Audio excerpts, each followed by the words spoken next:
নমস্কার। অনেক দিন পরে আজকে আপনাদের সামনে উপস্থিত হয়েছি। বিভিন্ন মাধ্যমে আপনারা অনেকভাবে লিখেছেন যে আপনি এখনও ভিডিও দিচ্ছেন না কেন, বহুদিন ধরে আপনার ভিডিও আসছে না, অপেক্ষায় রইলাম। তো শেষ পর্যন্ত আমি এসেছি, আশা করি আপনারা পাশে থাকবেন। আমার বিভিন্ন মাধ্যম দিয়ে বলতে, যেমন ধরুন কেউ হোয়াটসঅ্যাপে লিখেছেন, কেউ কমেন্ট বক্সে পোস্ট করেছেন যে আপনি এখনও ভিডিও বানাচ্ছেন না কেন। তো এর মধ্যে আমি সবথেকে বেশি প্রশ্ন এই মুহূর্তে যেটা বেছে নিয়েছি সেটা হচ্ছে যে এরকম একটা ভয়ঙ্কর পরিস্থিতিতে আমরা নিজেদেরকে কিভাবে প্রস্তুত রাখবো। খুব ইম্পর্টেন্ট একটা বিষয়, কারণ আরও অনেক কটা প্রশ্ন পেয়েছিলাম, বহুদিন ধরে অনেক দিন ধরে জমে আছে। আমার হোয়াটসঅ্যাপেও ইন্ডিভিজুয়ালি অনেকে প্রশ্ন করেছেন, কিন্তু তার মধ্যে আমার মনে হয়েছে এই বিষয়টা নিয়ে আজকে আলোচনা করাটা খুব দরকার।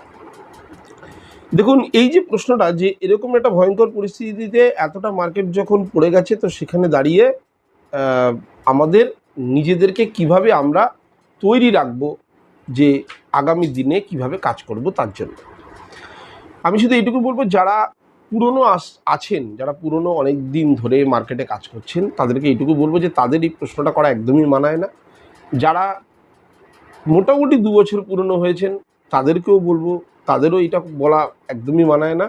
যারা নতুন আসছেন তারা সেক্ষেত্রে, যারা খুব পুরনো হয়েছেন, যারা 2 বছর অন্তকে কমপ্লিট করেছেন, বা যারা নতুন, বা যারা আমিও একটা সময় নতুন ছিলাম, তাদের পক্ষে তাদের জন্য এই প্রশ্নটা কিন্তু একদম সঠিক, যে এরকম পরিস্থিতিতে আমাদের কীভাবে নিজেকে তৈরি রাখবো আমরা।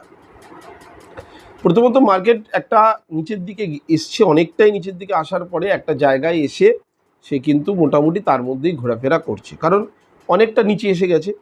আমি বারবার আপনাদেরকে শিখিয়েছিলাম যে যখনই দেখবেন মার্কেটে কোনো একটা নেগেটিভ সেন্টিমেন্ট তৈরি হয়, তার জন্য মার্কেট যদি অনেকটা মাইনাসে চলে যায়, তারপরে ওই নেগেটিভ নিউজটার আর কোনো ইম্প্যাক্ট মার্কেটের উপর পড়ে না।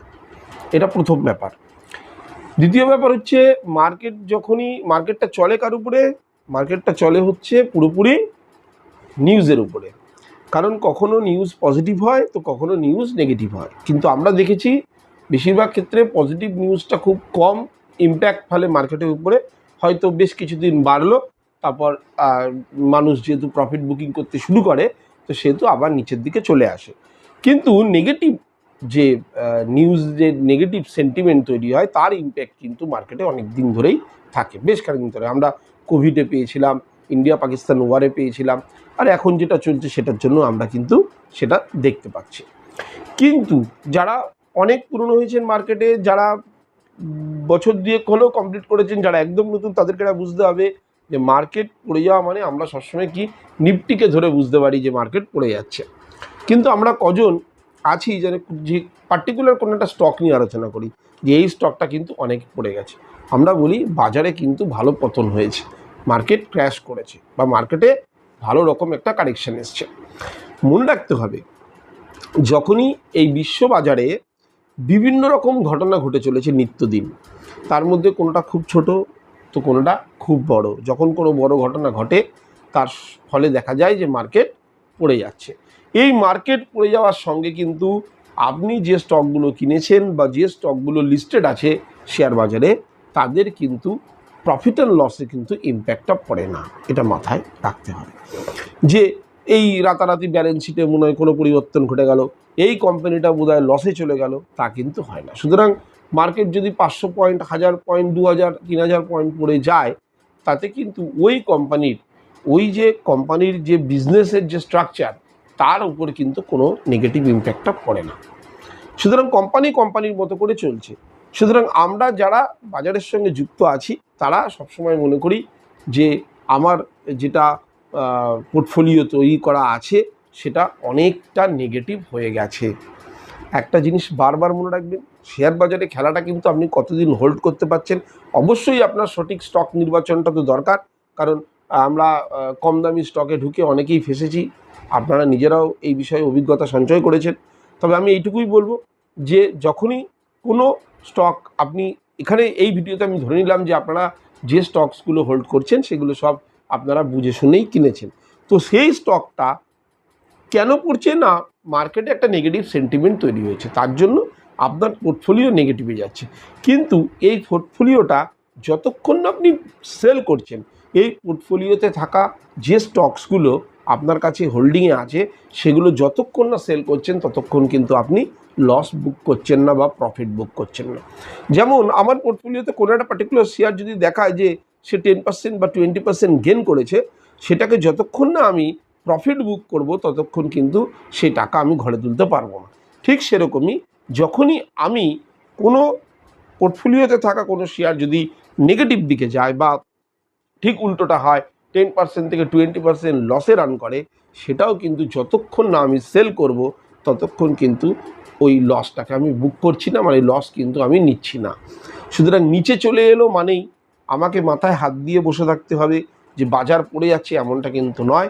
আমি যদি যে টাকাটা আমি ইনভেস্ট করেছি আমার যদি মনে হয় যে ওটা হোল্ড করার ক্ষমতা আমার আছে, সুতরাং আমি মার্কেট যতদিন না উপরে যাচ্ছে ততদিন আমি ওদিকে ফিরে তাকাবো না, তাহলে আমি নিশ্চিত করে বলতে পারি আপনি কিন্তু লসের সম্মুখীন হবেন না। তাই এখানে মেন খেলাটা হচ্ছে আপনি যে স্টকটাকে হাতে নিয়েছেন বা আপনার পোর্টফোলিওতে রেখেছেন সেটা আপনার পাওয়ার কত দিনের আছে হোল্ড করবার, তার উপরেই কিন্তু আপনি প্রফিট বা লস নেবেন।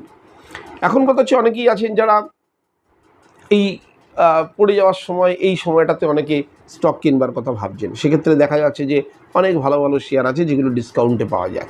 অনেকে চিন্তা করেন যে আমি ডিসকাউন্টে পাচ্ছি, এই ভালো শেয়ারটা এখন কিনে নিলাম। কারণ আমি সবসময় আপনাদেরকে একটা জিনিস বলেছিলাম যে আন্তর্জাতিক বাজার যখন পড়বে তখনই কিন্তু স্টক কেনার কথা চিন্তা করবেন। কোন স্টক কিনবেন সেটা তো সম্পূর্ণ আপনাদের ব্যাপার, কিন্তু আমি এইটুকুই বলবো যে স্টকটাই কিনুন আপনি তো নিশ্চয়ই বুঝে সেই স্টকটাকে আইডেন্টিফাই করেছেন। এবার স্টকটার উপর পজিশান নেবার আগে শুধু দেখে নেবেন যে আন্তর্জাতিক বাজারে ধস নেমেছে কিনা। কারণ আন্তর্জাতিক বাজারে যদি ধস নামে তাহলে লার্জ ক্যাপগুলো যতটা পড়ে, মিড ক্যাপ তার থেকে বেশি পড়ে, স্মল ক্যাপ তার থেকেও বেশি পড়ে। সুতরাং আপনার কাছে কিন্তু একটা অপরচুনিটি তৈরি হয় যে এই অপরচুনিটিটা যদি আপনি কাজে না লাগান, যে আমি খুব অল্প দিনে আমি কিন্তু টাকাটাকে বাড়াতে পারি চাইলে। সুতরাং আমাকে মার্কেট পড়ে যাওয়াতে মোটিভেট করবার দরকার নেই নিজেকে, কারণ মার্কেটের স্ট্র্যাটেজি হচ্ছে এটাই যে মার্কেট যদি নিচে না পড়ে তাহলে মার্কেট ওপরে যাবে কি করে। তো ওপরে যাওয়া নিচে যাওয়া এই দুটোই কিন্তু অঙ্গাঙ্গিভাবে জড়িত, কারণ শুধু তো ওপরে যাবে না বা শুধু তো নিচে যাবে না। সুতরাং নিচে যাওয়া মানে আপনাকে অপরচুনিটি খুঁজতে হবে, ওপরে যাওয়া মানে আপনাকে, যদি আপনি শর্ট টার্মের খেলোয়াড় হয়ে থাকেন তাহলে আপনাকে প্রফিট বুক করার কথা ভাবতে হবে। আর যিনি লং টার্মের কথা চিন্তা করছেন তিনি যখনই মার্কেটে কারেকশান আসছে বড় বড়, সেই সময় আপনি কি করতে পারেন যে আপনি আপনার যে স্টকটার কথা চিন্তা করেছেন সেগুলোকে আপনি আস্তে আস্তে অ্যাকোয়ার করতে পারেন আপনার পোর্টফোলিওতে ধরে রাখার জন্য। কিন্তু কখনই এই ভুলটা করবেন না যে মার্কেট নিচে নেমে গেছে আমাকে তড়িঘড়ি পালিয়ে যেতে হবে। এটা নতুন যারা আসেন তাদেরকে বারবার বলবো যে টাকা পয়সা কম বেশি সবার কাছেই থাকবে, কিন্তু এই গেমটা যদি বুঝতে পারেন যে না মার্কেট যখন নিচের দিকে পড়ছে সেই সময় আমাকে প্রস্তুত থাকতে হবে যে হ্যাঁ আমি এই সময়টাতেই বাই করার কথা চিন্তা করব, এই সময়টায় পালাবার নয়, এই সময়টাতেই আমার পজিশান নেওয়ার সময়। কিন্তু বারবার যে কথাটা আমার বলার যে মার্কেটে সে যুদ্ধ হোক, খারাপ বাজেট হোক, ইলেকশন হোক, যে কোনো পরিস্থিতিতে যদি মার্কেটে কোনো কারেকশান আসে তাতে কিন্তু কোম্পানিগুলোর কোনো পরিবর্তন হয় না। সুতরাং আমি মনে করলাম কোনো একটা কোম্পানি, সেই কোম্পানিটাও মার্কেটের সঙ্গে সে পড়ছে, যদি এরকম হতো যে মার্কেট ওপরে উঠছে সেই কোম্পানির শেয়ারটা পড়ছে তাহলে কিন্তু চিন্তার বিষয় ছিল, তাহলে আমাকে সেখানকার সেই স্টকটা সম্বন্ধে বা সেই কোম্পানিটি সম্বন্ধে খবর নিতে হবে যে হ্যাঁ সেখানে আদৌ কোনো প্রবলেম আছে কি না। যদি দেখা যায় না কোনো প্রবলেম নেই, সেখানে অন্য কোনো ইস্যু থাকতে পারে, সেক্ষেত্রে আমরা সেই স্টকটাকে নির্বাচন করতে পারি। কিন্তু যদি দেখা যায় মার্কেট পড়ে যাওয়ার সঙ্গে আপনি যে কোম্পানির শেয়ারটাকে নির্বাচন করে বা সিলেক্ট করেছেন সেটাও নিচের দিকে আসছে, তাহলে এটা একদম ন্যাচারাল, এটা নিয়ে ভাববার কিছু নেই। কারণ বাজারটা কার, বাজার তো টোটাল শেয়ারের একটা সূচক। সে নিফটি যদি ধরা হয় তো টোটাল শেয়ারের একটা প্রথম 50টা শেয়ারের একটা সূচক, তা প্রথম 50টা যদি পড়ে তাহলে দেখা যাবে সবকটাই পড়ছে। সেই জন্য যখনই আপনি কোনো স্টককে সিলেক্ট করে রেখেছেন সেই স্টক যদি মার্কেটের সঙ্গে নিচে পড়ে তাহলে একদম ন্যাচারাল, মার্কেটের সঙ্গে ওপরে যাচ্ছে সেটা খুবই ন্যাচারাল। কিন্তু যদি অপোজিট হয় যে মার্কেট যদি ওপরের দিকে থাকে তারপরেও আপনার চিহ্নিত করা শেয়ারটা যদি নিচের দিকে চলে যায় তাহলে আপনাকে সেই শেয়ার কোম্পানিটা সম্বন্ধে একটু স্টাডি করতে হবে যে কেন এটা হচ্ছে। আর যদি আরও উল্টোটা হয় যে না মার্কেট নিচের দিকে যাচ্ছে, ওই শেয়ারটা উপরের দিকে যাচ্ছে, সেক্ষেত্রেও কিন্তু তড়িঘড়ি করবেন না যে না ওই শেয়ারটা মার্কেট উঠছে মানে এই শেয়ারটার মধ্যে দম আছে, নাও হতে পারে। হতে পারে এই শেয়ারটা সাময়িক কোনো অর্ডার পেয়েছে, হতে পারে এই শেয়ারটাতে কোনো বড় কোম্পানি এসে শেয়ারটার মধ্যে অংশীদারিত্ব নিয়েছে। তাই সব কিছুর উপরে একটা স্টাডি করার দরকার আছে। কিন্তু যদি আপনার কোনো চেনা কোম্পানি থেকে থাকে, কোনো লার্জ ক্যাপ হোক, মিড ক্যাপ হোক, যাই হোক, সেটা যদি মার্কেটের সঙ্গে নিচে পড়ে থাকে তাহলে আপনি সেটা নিয়ে কিন্তু ভাববেন না। আর যদি মার্কেটের সঙ্গে উপরে গিয়ে থাকে সেটা কিন্তু সম্পূর্ণ একদম ন্যাচারাল একটা প্রসেস। কিন্তু বারবার যেটা বলার যে বিভিন্ন ভিডিওতেও আমি দেখেছি যে কোনো একটা কোম্পানিকে আজকে এই কোম্পানি যে জায়গায় দাঁড়িয়ে আছে এই কোম্পানিটা আগামী দিনে বা আগামী 5 বছরে অনেক দূর যেতে পারে, এই চিন্তাটা আমার মনে হয় সম্পূর্ণ ভুল হতে পারে। যারা অন্যদের কাছ থেকে আপনারা যখন জানছেন সে হয়তো ঠিকই বলছে, কিন্তু আমার মনে হয় আমি যতদিন ধরে মার্কেটে আছি যে আজকে একটা কোম্পানি সেটা 5 বছর পরে কী করবে এই প্রেডিকশন কেউ দিতে পারে না। সেক্টরের দেওয়া যেতে পারে কিন্তু পার্টিকুলার সেই কোম্পানিটার দেওয়া যেতে পারে না। আমি যদি মনে করি যে এই কোম্পানিটা পরবর্তীকালে এই সেক্টরটা পরবর্তীকালে অনেক দূর যাবে, সেটা যে কোনো সেক্টর হতে পারে, সে এআই সেক্টর হতে পারে, সেমিকন্ডাক্টর হতে পারে, যে সেক্টর যেতে পারে। কিন্তু সে দেখা গেল সেক্টরে 20টা কোম্পানি আছে, তার মধ্যে 2টো ভালো পারফর্ম করলো, বাকি 18টা মধ্যে 10টা অ্যাভারেজ পারফর্ম করলো, 8টা একদম নেগেটিভ দিকে গেল। তাহলে কী হলো, সেক্টর তো আউট পারফর্ম করে গেল, কিন্তু আপনি যে কোম্পানিটাকে স্টাডি করেছিলেন সে কিন্তু আউট পারফরমেন্স দিতে পারলো না। ফলে কী হবে, আপনার যেখানে আপনি যদি পজিশান নিয়ে থাকেন বা আপনার ক্যাপিটাল কিন্তু একই জায়গায় দাঁড়িয়ে রইল, বাড়তে পারলো না। সেই জন্য সেক্টর বাড়ছে, তার সঙ্গে দেখতে হবে ওই স্টকটা আগামী দিনে কতটা বাড়তে পারে। সেজন্য ফিউচার নিয়ে এখনই ভাবতে যাবেন না। ম্যাক্সিমাম মানুষ আমরা কী করি, ইনভেস্টার বড্ড বেশি ফিউচার নিয়ে ভেবে ফেলি। একটা সিস্টেম হচ্ছে আমি সিস্টেমেটিক ইনভেস্টমেন্ট প্ল্যানে যাব, যে কোনো একটা শেয়ার তাকে আমি প্রত্যেক মাসে প্রত্যেক সপ্তাহে সেই কোম্পানিটার মধ্যে আমি এন্ট্রি নেবো। তাতে কী হবে, সেটা কোনো সময় যখন বাড়ছে তখনও আমি কিনছি, যখন কমছে তখনই আমি কিনছি। আরেক ধরনের ইনভেস্টার আছে যারা লং টার্মে মনে করে যে না যখন মার্কেটে বড় বড় কারেকশান হবে তখনই আমি কোম্পানিগুলোতে পজিশান নেবো, সেটা একরকম হতে পারে। আবার কেউ কেউ আছেন যারা মনে করেন যে এই ইউটিউব দেখে বা অন্য কোনো মাধ্যম দিয়ে জেনেছেন যে এই কোম্পানিটা 5 বছর পরে কি রিটার্ন দিতে পারে, 5 বছর পরে কি রিটার্ন দিতে পারে সেই কোম্পানির মালিকও জানে না। সুতরাং আপনি তো অনেক দূরের কথা, সুতরাং সেইগুলো চিন্তা করবেন না। এরকম করে অনেক ইনভেস্টারই তাদের টাকা ফাঁসিয়েছেন। আমি শুধু এতটুকুই বলতে চাই এই ভিডিওর মাধ্যম দিয়ে, মার্কেটে যে পতন হচ্ছে, উঠবে নামবে, আর একটা সময়ের পরে যে ফেসটা আমরা কয়েক মাস আগে দেখলাম যে আবার মার্কেট কিন্তু ব্লাস্ট করে উপরের দিকে যাবে, এই সিচুয়েশান আসবেই।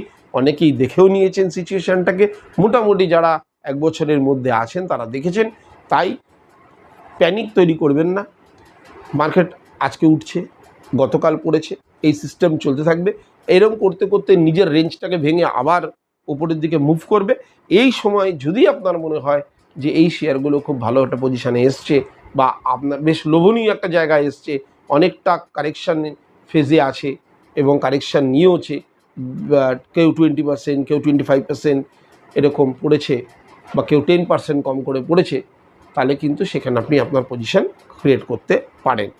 কিন্তু শুধুমাত্র এইটুকু দুটো জিনিস, এক প্যানিক করবেন না, আরেকটা হচ্ছে যে লোভে পড়ে এমন কোনো কোম্পানির সঙ্গে যুক্ত হবেন না যেখানে শেয়ারের দামটা কম। আমাদের অনেকেরই একটা জিনিস থাকে যে শেয়ারের দাম কম মানে কোয়ান্টিটি বেশি, তো ওই কোয়ান্টিটি আমার পোর্টফোলিওতে সারা জীবনের জন্য পড়ে থাকবেও, বাড়তে পারবে না। তাই এমন কোম্পানি, আমি বরাবরই আপনাদেরকে বলেছি নিফটি 200-এ কাজ করুন। নিফটি 200-এর পরে যদি রিস্ক নিতে হয় তো নিফটি 500 পর্যন্ত ম্যাক্সিমাম আমরা রিস্ক নিতে পারি। এরপরে কোন কোম্পানি আগামী দিনে 5 বছরে 10 বছরে কী করবে সেটা ভাবার আমার দরকার নেই। তার জন্য যদি আমি সেটাই চিন্তা করে থাকি যে 10 বছর পরে কী হবে দেখব, তার জন্য আমার কাছে গোল্ড আছে, তার জন্য আমার কাছে সিলভার আছে, আমি সেগুলো নিয়ে চিন্তা করব।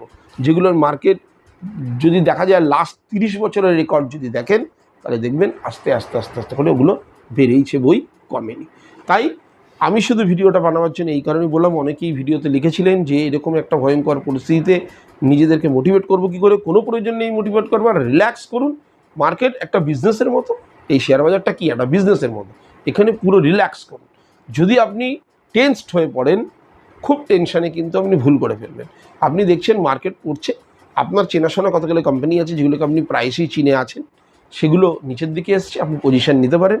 বা যদি মনে হয় যে না, কোনো একটা কোম্পানি আগামী দিনে বড় হবে, সেই জিনিসটা থেকে আমি বারবার বিরত থাকতে বলি। কারণ এটা আমার কাছে খুব একটা জায়গা পায় না যে আজকের ডেটে দাঁড়িয়ে আপনি 1 মাস পরে কী সিচুয়েশান আসতে চলেছে যে মানুষ জানে না, সে কী করে 5 বছর পরে একটা কোম্পানিকে প্রেডিক্ট করে ফেললো, যেখানে তার কোম্পানির মালিক বা সিইওই জানে না। সুতরাং বাজারে যেহেতু ক্যাপিটাল, র মেটেরিয়াল ক্যাপিটাল, বুঝে শুনে পা বাড়ান, এমন শেয়ারে পা বাড়ান যেগুলো আপনি চেনেন।